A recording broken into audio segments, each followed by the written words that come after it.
രാവിലെ രാവിലത്തെ തിരക്കിൽ നമുക്ക് വളരെ എളുപ്പം ചെയ്യാവുന്ന ഒരു ബ്രേക്ക്ഫാസ്റ്റാണ് ഞാനിപ്പോൾ നിങ്ങളെ കാണിക്കുന്നത്.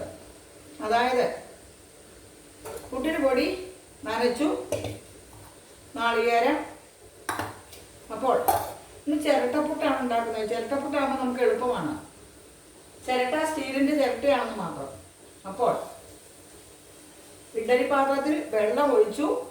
നമുക്ക് ആവശ്യത്തിന് വേണ്ട നേന്ത്രപ്പഴം. എനിക്ക് 2 പീസ് മതി, അതുകൊണ്ട് ഞാൻ 2 പീസേ ഇട്ടിട്ടുള്ളൂ. ആ വെള്ളം തിളച്ചപ്പോൾ 2 പീസ് നേന്ത്രപ്പഴം അതിലേക്ക് മുറിച്ചിട്ടു. അതിനുശേഷം സ്റ്റീലിൻ്റെ ആ ചിരട്ടയ്ക്കകത്ത് ചില്ലി വെച്ച് നാളികേരം ഇട്ട്, ആവശ്യത്തിനുള്ള നാളികേരം ഇട്ട്, അരിപ്പൊടി നനച്ച് വെച്ചിരിക്കുന്ന അരിപ്പൊടി ഇട്ട് അത് ആ കുറ്റിയിലേക്ക് വാരി നിറച്ച്, ഇടയ്ക്കിടയ്ക്ക് നാളികേരവും ഇട്ട് നിറച്ച് ഈ തിളച്ചുകൊണ്ടിരിക്കുന്ന നമ്മുടെ കുക്കറിൻ്റെ ആ സ്റ്റീം വരുന്ന നോബിലേക്ക് ഇതിൻ്റെ ഈ ചിരട്ടപ്പുട്ടിൻ്റെ ആ ഹോൾ ഇറക്കി വെച്ച് ഇതാ. അപ്പോൾ ഈ പുട്ടും വേകും, ഇവിടെ പഴവും വേകും. നേന്ത്രപ്പഴവും പുട്ടും ഒരുമിച്ച് വെന്ത് കിട്ടും. ഇതുപോലെ തന്നെ ഇനി ചെറുപയർ, പുട്ടിൻ്റെ കൂടെ നിങ്ങൾക്ക് ചെറുപയറോ കടലയോ ആണ് ആവശ്യമെങ്കിൽ അപ്പോൾ നമ്മൾ കുതിർത്ത് വെച്ചിരിക്കുന്ന ചെറുപയറോ കടലയോ അത് ഈ കുക്കറിലേക്ക് വെള്ളമൊഴിച്ച് ആവശ്യത്തിനുള്ള ഉപ്പും മഞ്ഞൾപ്പൊടിയും മുളക് പൊടിയും ഒക്കെ ഇട്ട് പിന്നെ ഈ കുക്കറിനകത്തിട്ട് അടച്ച് അതിൻ്റെ ആവി വരുമ്പോൾ നോബിലേക്ക് നമ്മൾ ഈ പുട്ടുകുറ്റി ഇറക്കി വെച്ച് നമ്മുടെ ആവശ്യത്തിനുള്ള പുട്ട് പുഴുങ്ങി നമുക്ക് എടുക്കാം. അതിനോടൊപ്പം ഒന്നുകിൽ കടല അല്ലെങ്കിൽ പയറും വെന്ത് കിട്ടും. എളുപ്പമുള്ള കാര്യമാണ് ഇതൊക്കെ. ഞാൻ എളുപ്പമുള്ള കാര്യങ്ങൾ നിങ്ങളോട് പറയുന്നത് എന്താ വെച്ചാൽ, ഇന്നത്തെ കാലഘട്ടത്തിൽ തിരക്ക് പിടിച്ച ജീവിതമാണ്. എല്ലാവരും തിരക്കിലോടുകയാണ്. അപ്പോൾ വളരെ വിശാലമായിട്ടുള്ള ബ്രേക്ക്ഫാസ്റ്റ് ഒന്നും രാവിലെ ഉണ്ടാക്കാൻ, പ്രത്യേകിച്ച് ജോലിക്ക് പോകുന്ന കുട്ടികൾക്ക്, ഇപ്പം കല്യാണം കഴിഞ്ഞ ചെറുപ്പക്കാരായിട്ടുള്ള പിള്ളേർക്ക്, അവർക്കൊക്കെ കുക്കിംഗ് ഒന്നും അറിയില്ലല്ലോ. അവർക്കൊക്കെ വേണ്ടിയാണ് ഞാൻ ഈ കുഞ്ഞു കുഞ്ഞു നുറുങ്ങുകൾ പറഞ്ഞു തരുന്നത്. അല്ലാതെ എന്നെപ്പോലുള്ള അമ്മമാർക്കൊക്കെ ഇത്, അവരൊക്കെ വെൽ പ്രാക്ടീസ്ഡ് അല്ലേ, അവർക്കൊക്കെ ഇതൊക്കെ അറിയാം.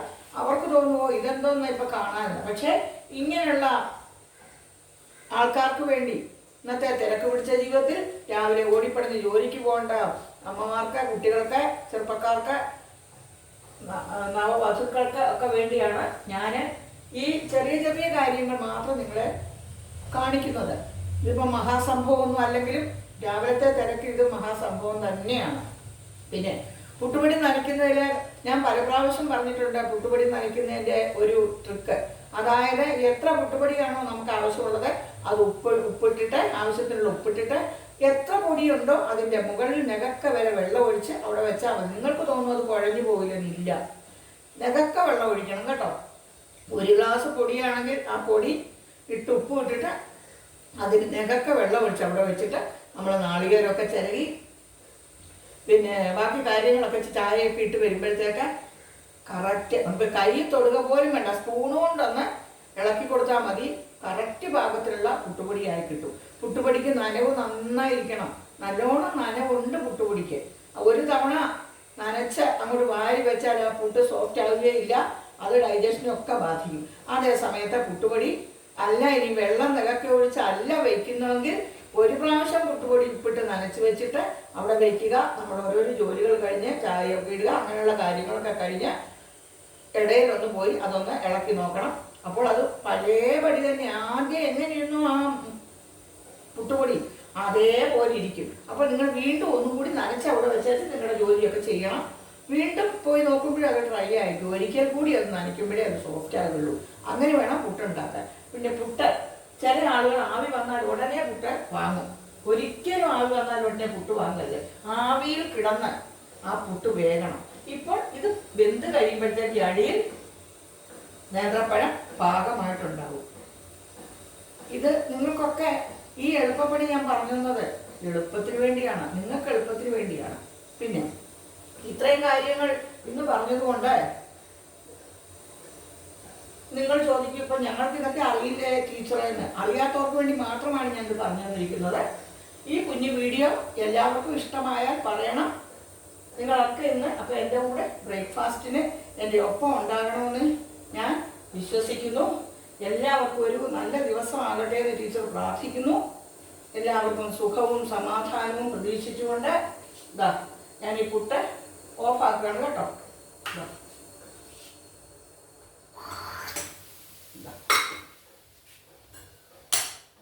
പുട്ട് റെഡി കണ്ടോ. പഴവും ഇതിനകത്ത് വെന്ത് കിടക്കുകയാണ് കേട്ടോ. എന്താ ഇഷ്ടമായോ നിങ്ങൾക്ക്? ഇത് വലിയ മഹാസംഭവമൊന്നും അല്ല. ഈ കൊച്ചു കൊച്ചു കാര്യങ്ങളാണ് നമുക്ക് ദൈനംദിന ജീവിതത്തിൽ ആവശ്യമായിട്ടുള്ളത് അല്ലേ? കൊച്ചു കൊച്ചു കാര്യങ്ങളാണ് നമുക്ക് ദൈനംദിന ജീവിതത്തിൽ ആവശ്യമായിട്ടുള്ളത്. പിന്നെ ഞാൻ പിന്നെ നിങ്ങളോടൊരു കാര്യം പറയുന്നുണ്ട്. എന്താണെന്ന് വെച്ചാൽ നമ്മുടെ സോഷ്യൽ മീഡിയയിലൊക്കെ വെറുതെ ആളുകളെ ഇങ്ങനെ വെറുതെ ചിലരെ തെരഞ്ഞു പിടിച്ച് അവരുടെ പിന്നാലെ നടന്നിങ്ങനെ അവരെ വേട്ടയാടിക്കൊണ്ടിരിക്കുകയാണ്. എന്താ അതിൻ്റെയൊക്കെ ഒരു ആവശ്യം? ഓരോരുത്തരും ജീവിക്കാൻ ഓരോ മാർഗങ്ങൾ സ്വീകരിക്കുന്നു. ചിലർ ജോലി എടുക്കുന്നു, പിന്നെ ഗവൺമെൻറ് ജോലിക്ക് പോകുന്നു, ചിലർ പ്രൈവറ്റ് ജോലിക്ക് പോകുന്നു, ചിലർ വീട്ടു ജോലിക്ക് പോകുന്നു, ചിലർ തൊഴിലുറപ്പിന് പോകുന്നു. ചിലർ ചോദിക്കുന്നുണ്ട്, എന്താ അവർക്ക് തൊഴിലുറപ്പിന് പോയിക്കൂടെ, എന്താ അവർക്ക് അതിന് പോയിക്കൂടെ, ഇതിന് പോയിക്കൂടെ. തൊഴിലുറപ്പ് വളരെ മാന്യമായൊരു ജോലിയാണ്, വളരെ മാന്യമായ ജോലിയാണ്. അവർ നേരം വെളുക്കുമ്പോൾ മുതൽ വൈകുന്നേരം വരെ വെയിൽ കൊണ്ട് നമ്മുടെ നാടിനെ ക്ലീനാക്കുകയാണ്, പരിസരമൊക്കെ വൃത്തിയാക്കുകയാണ്. പഞ്ചായത്തിലെ ഒരു സത്യത്തിൽ അതൊരു പൊതുപ്രവർത്തനമാണ്. ചിലരോട് ഒരു പെൺകുട്ടിയോട് ചോദിക്കുന്നത് കേട്ട് ഏതോ ഒരു ലേഡി വന്നു, എന്താ അവൾക്ക് തൊഴിലുറപ്പിന് പോയിക്കോ. തൊഴിലുറപ്പ് മോശമായ ജോലിയൊന്നും അല്ല, പക്ഷെങ്കിൽ ഓരോരുത്തർക്കും ഓരോ പാഷനുണ്ട്. ഇപ്പം പ്രത്യേകിച്ചും സോഷ്യൽ മീഡിയ തുറന്നാൽ എന്തൊക്കെയാണ് നമ്മൾ കാണുന്നത്. പക്ഷെ അതിനൊന്നും ഒരു കുഴപ്പമില്ല. ചോദിക്കാനും പറയാനും ആളുള്ളവരുടെ പിന്നാലെ ആരും കൂടുന്നില്ല. പാവപ്പെട്ട ആരും ഇല്ലാത്ത ആളുകളുടെ പിന്നാലെ കൂടിയിട്ട് അവർ ഇങ്ങനെ തെരഞ്ഞു പിടിച്ച് എനിക്ക് ആ കുട്ടിയോടായാലും ചിലപ്പോൾ എനിക്ക് വിഷമം തോന്നും. കാരണം എന്തിനാണ് ഈ മൈക്കും പിടിച്ച് ക്യാമറയും കൊണ്ട് ചെല്ലുന്നവരോടൊക്കെ ഇങ്ങനെ ഇൻ്റർവ്യൂ കൊടുക്കാൻ നിൽക്കുന്നത്? അതിൻ്റെ ഒന്നും ആവശ്യമില്ല. നോ എന്ന് പറഞ്ഞാൽ പോയിക്കോളും. പാവം അതിങ്ങനെ ഞാൻ ഇന്നാരെന്ന് പറയുന്നില്ല, എല്ലാവർക്കും ഇപ്പം മനസ്സിലായി കാണും. ഭർത്താവ് മരിച്ച ഒരു സ്ത്രീ വീട്ടിൽ അടഞ്ഞു ഒതുങ്ങി ഇരിക്കണം എന്നുള്ള കൺസെപ്റ്റേ തെറ്റാണ്. അത് പണ്ടായിരുന്നു. സതിയൊക്കെ നിലനിന്ന കാലത്ത് നിന്ന് ഒരുപാട് നമ്മൾ മുന്നോട്ട് വന്നു കഴിഞ്ഞു. കുട്ടികൾ ചിലർക്കൊരു വിചാരമുണ്ട്, അത് ലേഡീസിനാണ് കൂടുതൽ, ജെൻസിനും ഉണ്ട്, രണ്ടു കൂട്ടർക്കും ഉണ്ട്. ഭർത്താവ് മരിച്ചാൽ പിന്നെ ഭസ്മക്കുടിയും തൊട്ട് വെള്ളസാരി കൊടുത്ത് ഇങ്ങനെ കരഞ്ഞു വിളിച്ചുകൊണ്ടിരുന്നോണം. ആലോചിച്ച് നോക്ക്. അതല്ല, ആക്റ്റീവായിട്ട് ഇറങ്ങി കുട്ടികളെ സംരക്ഷിക്കുന്ന കടമ നമുക്കുണ്ട്. പിന്നെ കുട്ടികൾ, ഭർത്താവും മക്കളുമുള്ള സ്ത്രീകൾ ഇതൊക്കെ ഉപേക്ഷിച്ചിട്ട് ഇട്ടെറിഞ്ഞ് പോകുന്നുണ്ട് ഇന്നത്തെ കാലഘട്ടത്തിൽ. അല്ലെ കുട്ടികളെ കൊന്നിട്ട്, ഭർത്താവിനെ കൊന്നിട്ട് ഒക്കെ പോകുന്ന സ്ത്രീകൾ ഇന്നുണ്ട്. ഇത് കുട്ടികളെ വളർത്താൻ വേണ്ടി നെട്ടോട്ട് ഓടുന്ന പെൺപിള്ളാരുടെ പിന്നാലെ അവരുടെ സൗന്ദര്യം വർണ്ണിക്കുന്നു, അവരെ എങ്ങനെയൊക്കെ മ്ലേച്ഛരാക്കാമെന്ന് വെച്ചാൽ അതെല്ലാം ചെയ്യുന്നു. ഇതൊക്കെ കഷ്ടമാണ്. പിന്നെ എല്ലാവരും അഭിനയ ചക്രവർത്തികളൊന്നും അല്ല. എല്ലാവരും ഫിലിം ഇൻസ്റ്റിറ്റ്യൂട്ടിൽ പോയി അഭിനയമൊന്നും പഠിച്ചവരുമല്ല. നമ്മുടെ വലിയ വലിയ നടന്മാരെയൊക്കെ നോക്കൂ, അവരുടെ ആദ്യകാല ചിത്രങ്ങളും ഇപ്പോഴത്തെ ചിത്രങ്ങളും കൂടെ നോക്കൂ. ആദ്യകാലത്ത് എത്ര പോരായ്മകൾ അവരുടെ അഭിനയത്തിലുണ്ടായിരുന്നു. അപ്പോൾ അവർ എന്ന് പറഞ്ഞാൽ അഭിനയിച്ച് അല്ലെ ഓരോ ജോലിയും ചെയ്താണ് അവർ പിന്നീട് അതിൽ മിടുക്കരായി മാറുന്നത്, മികവ് പുലർത്തുന്നത്. അത് തുടക്കം കുറിക്കുമ്പോഴേ ജീവിതത്തിന് വേണ്ടി, ജീവിക്കാൻ വേണ്ടി, മക്കളെ വളർത്താൻ വേണ്ടി, കുടുംബം പോറ്റാൻ വേണ്ടി, ഭർത്താവ് മരിച്ചിട്ട് നെട്ടോട്ടം കൂടി ഭക്ഷണവും കഴിക്കാൻ നേരമില്ലാതെ കുഞ്ഞുങ്ങളെ കൂടെ കൊണ്ട് പോയി പിന്നെ അഭിനയിക്കുകയും ജോലി ചെയ്യുകയും ഒക്കെ ചെയ്യുന്ന പെൺപിള്ളാരുടെ പുറകെ നടക്കാൻ നമ്മൾ ശ്രമിക്കാതെ, ഒരാളെ നമുക്ക് ഉയർത്താൻ പറ്റിയില്ലെങ്കിലും നമ്മൾ തളർത്താൻ ശ്രമിക്കരുത്. ഉയർത്തിയില്ലെങ്കിലും തളർത്തരുത്. ഒരു പക്ഷേ അങ്ങനെ തളർത്തുമ്പോൾ അവർ കണ്ടിന്യൂസ് ആയിട്ട് ഒരാളെ തളർത്തിക്കൊണ്ടേയിരിക്കുമ്പം അവരെ മനസ്സ് വിട്ട് എന്തെങ്കിലും ചെയ്തു പോയി ആലോചിച്ച് നോക്കൂ. ആ കുട്ടികൾക്ക്, ആ പേരൻസിനൊക്കെ സംരക്ഷണത്തിന് ആളില്ലാതെ മാറുകയാണ്.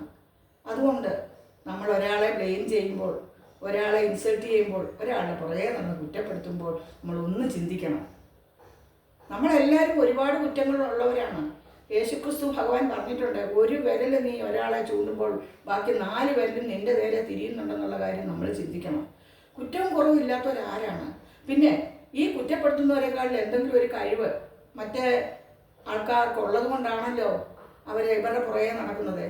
അവർ ചെയ്യുന്നത് പോലെ നമുക്ക് ചെയ്യാൻ സാധിക്കാതാണ് അവരുടെ പിന്നാലെ ഇങ്ങനെ നടക്കുന്നത്. അപ്പോൾ പണ്ട് ആരോ പറയില്ലേ, മാങ്ങയുടെ മരത്തിലേ കല്ലെറിയുകയുള്ളൂ. ആ കുട്ടി എന്തെങ്കിലും ചെയ്യുന്ന, അല്ലെ അവരെന്തെങ്കിലും ചെയ്യുന്നതുകൊണ്ടാണ്. അതുകൊണ്ട് ഭർത്താക്കന്മാർ മരിച്ച പെൺകുട്ടികളോട് എനിക്ക് പറയാനുള്ളത്, നിങ്ങൾ സധൈര്യം മുന്നോട്ട് പോവുക. നിങ്ങൾ മാന്യമായ ജോലി ചെയ്ത്. പിന്നെ വസ്ത്രധാരണത്തെക്കുറിച്ച് ഒരാളുടെ കാലിൻ്റെ ഭാഗമോ ഒരാളുടെ മനുഷ്യ ശരീരത്തിൽ ഏതെങ്കിലും ഒരു അവയവം മനുഷ്യ ശരീരത്തിൻ്റെ ഒരല്പം ഭാഗം കണ്ടതുകൊണ്ടൊന്നും ഇവിടെ ഒന്നും സദാചാരം ഒന്നും ഇടിഞ്ഞു പോകാൻ പോകുന്നില്ല. ഓരോരുത്തരുടെ മക്കളും ഓരോരുത്തരും ഇന്നത്തെ ഇതായിട്ടുള്ള ഡ്രസ്സിങ്ങും ഒക്കെ നമ്മൾ കാണണം. വെറുതെ മറ്റുള്ളവരെ ഇങ്ങനെ കുറ്റപ്പെടുത്തിക്കൊണ്ട് നടക്കുക. അതുകൊണ്ട് ദയവ് ചെയ്ത് ഈ കുറ്റപ്പെടുത്തലുകാരോട് ഞാനൊരു കാര്യം പറയാം. ഒരു പ്രായമായ അമ്മ, ഒരു ടീച്ചർ എന്നുള്ളത് ഞാൻ പറയാം, നമ്മൾ മറ്റുള്ളവരെ വെറുതെ ഇങ്ങനെ ഇൻസൾട്ട് ചെയ്തുകൊണ്ട് നടക്കാതെ, മറ്റുള്ളവരെ കുറ്റപ്പെടുത്തിക്കൊണ്ട് നടക്കാതെ നമ്മൾ സ്വയം തിരുത്താൻ ശ്രമിക്കുക.